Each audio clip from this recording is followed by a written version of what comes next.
What it do, J Crew? It's your girl Jasmine. I'm back with another video. Sorry I haven't posted for a while, but we are back, and today I have episode 2 of the grad talk video, and where I'll be talking about grad schools and things you should consider while picking and applying for grad school, especially in today's climate. So this applies to you. If it sounds interesting, make sure you keep watching.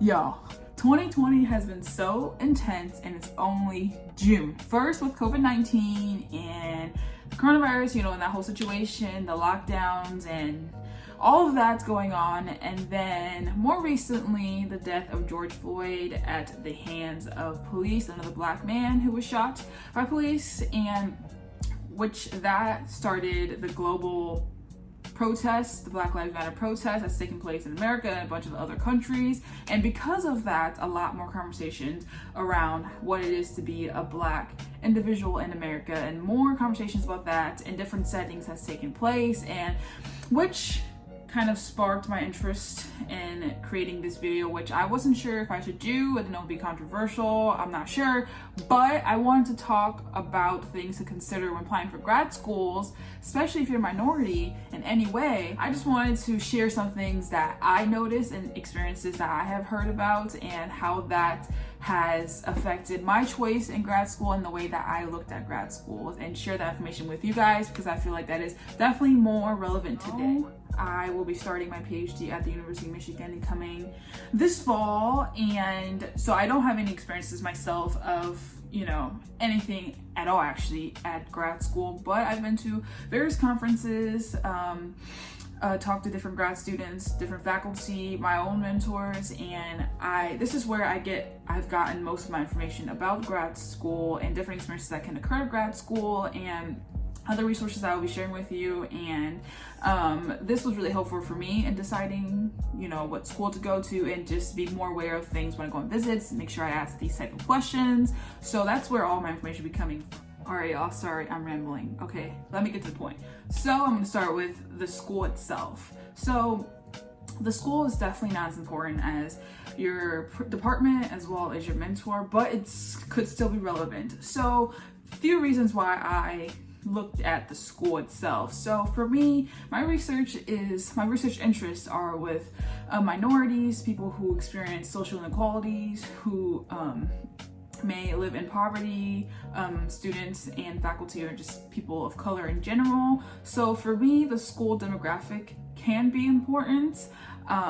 So I had the opportunity of going to a Hispanic Survey Institute where it was majority minority students. So for me, getting 100, 200 people, students to answer a survey or focus groups, whatever, it wasn't hard. But some colleagues I know from other schools, they come back and they share with us like it's really hard getting those numbers or hitting specific groups because of the demographic of the school. So that could be important for your own research and something to consider, but not super important. So like if you go to a school that's like a PWI and you study people of color, like that's not, don't let that stop you, but definitely something to think about, some questions to ask when you're on your visit, like how do you think this will affect my research? Second thing for me is safety. So I spent last summer at a school in Texas, and this was a very unique experience for me. So like I said, I went to school in Miami, so I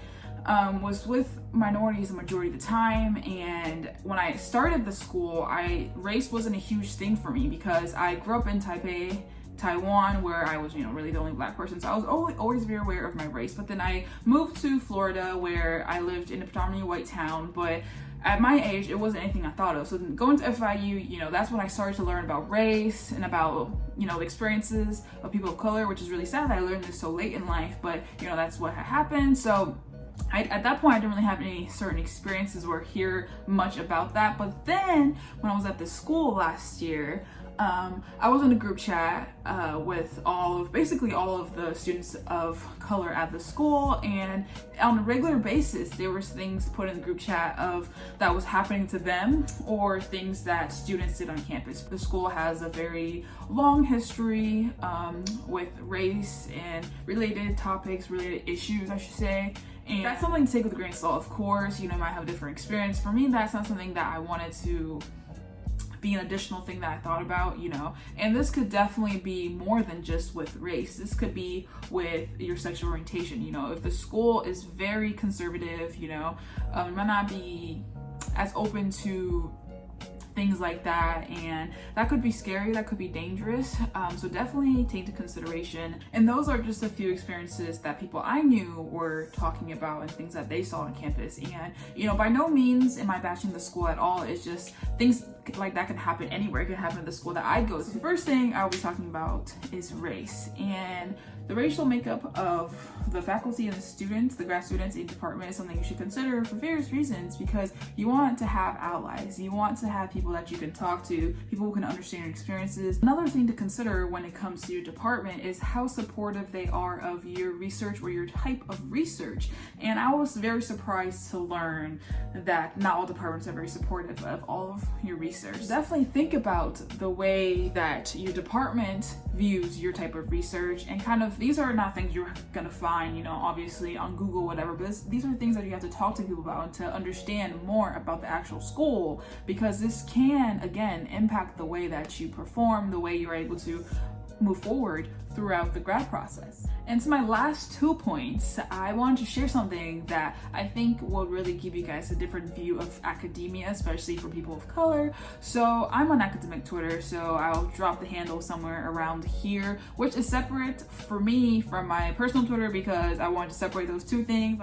So more recently, since the protests have started and more dialogue has been around the experiences of people of color in different type of spaces, there was a hashtag that was created by Joy Woods and Dr. Sharday Davis. I'm sorry if I said your name wrong, but they created this hashtag called BlackintheIvory, and this was so eye-opening for me. So people started sharing their own experiences of being Black in academia, and it was like hundreds of tweets that I read and that I was just super surprised about. So this is something that you guys should definitely check out. Me talking about thinking about race in a department may not make sense, but reading these hashtags and different type of tweets, different experiences people have, you'll really understand why I suggested thinking about the racial makeup of the department. And again, that's not to say, you shouldn't go if there's no Black faculty, you shouldn't go if it's this and that, but just to consider that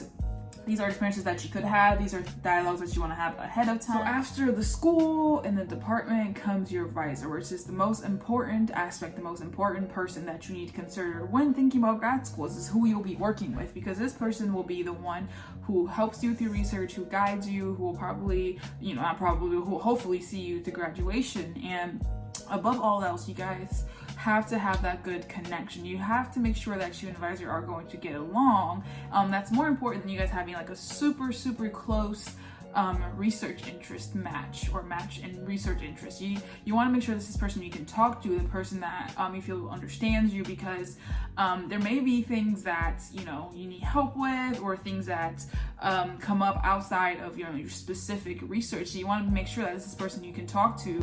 This is nothing to do, this part isn't even about race, sexuality, whatever. This is just the fact that they should be someone who you can talk to, someone who can understand you, who you feel like you can understand, because that relationship is so important. And then of course comes the other aspect. So, your race, sexuality, whatever it may be, you want to make sure that this is not something that's going to be an issue.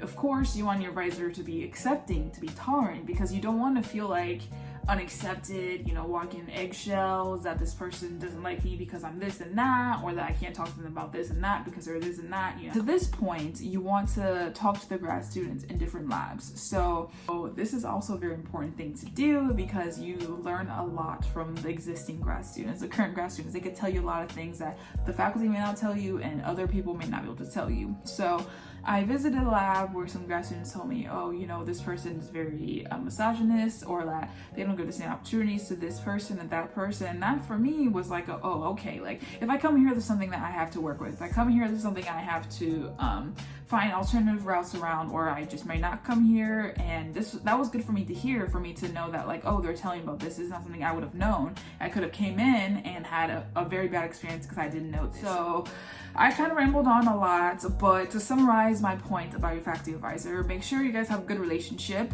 Make sure, you know, you talk to them ahead of time so you can get a vibe of them. You could see if you guys get along, to go with my first point. And then make sure you talk to existing grad students to know how they feel about the advisor. If there's anything that they think that you should know about the advisor before, you know, you apply to work with them or before you come into the program.